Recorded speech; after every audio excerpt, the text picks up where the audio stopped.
அனன்யா, கபின், என்னம்மா? 2 பேரும் இங்க வாங்க. 2 பேரும் டிஃபன் ஒழுங்கா காலி பண்ணிருக்கணும். லேட் ஆயிட்டலாமா? ஆட்டோ இன்னைக்கு வராதா? ஆட்டோ இன்னைக்கு ரிப்பேர் அம்மா, அதனால வராது. அப்பா வர டென்ஷன்ல போயிட்டாங்க. 2 பேரும் பார்த்து போயிட்டு வாங்க, நடந்து தான் போகணும். சரிம்மா. பாய்மா.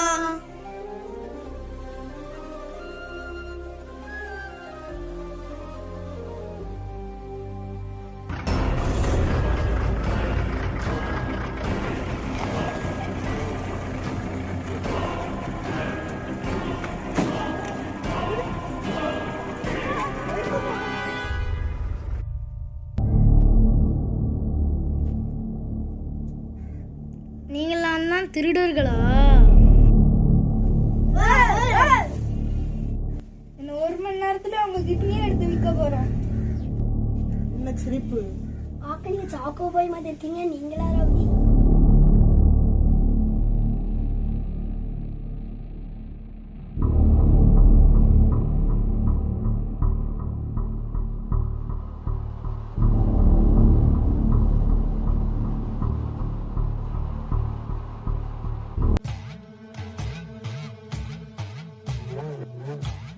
தலைவா, இவங்க கிட்னி எடுத்து விற்க வேண்டாம், நம்ம இடத்துக்கு கூட்டிட்டு போயிடுவோமா? உனக்கு இப்போ என்னல பிரச்சனை?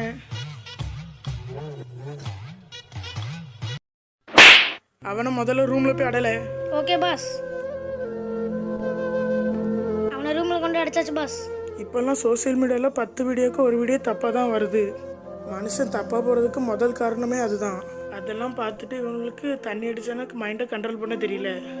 மணி வேற 4:30 ஆயிட்ட. இன்னும் பிள்ளைங்களை காணுமே. சரி, ஸ்கூல்ல போய் பார்ப்போம்.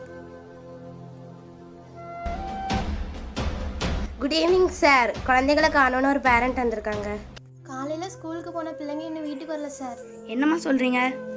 என்னம்மா காலையில் போன குழந்தை காணோன்னு இப்போ தேடி வந்திருக்கீங்க? இந்த ஸ்கூல்களையும் பயோமெட்ரிக் சிஸ்டத்தை கொண்டு வந்தால் நல்லாயிருக்கும். இப்போல்லாம் ஸ்கூலுக்கு பிள்ளைங்க அதிகமாக நடந்தும் சைக்கிளில் தான் போகிறாங்க. குழந்தைங்க ஸ்கூலுக்குள்ளே போயிட்டாங்களான்னு இல்லையான்னு உங்களுக்கு காலையிலே தெரிஞ்சிருக்கும். நீங்களும் உங்கள் குழந்தைங்களை காலையிலே தேடி இருப்பீங்க.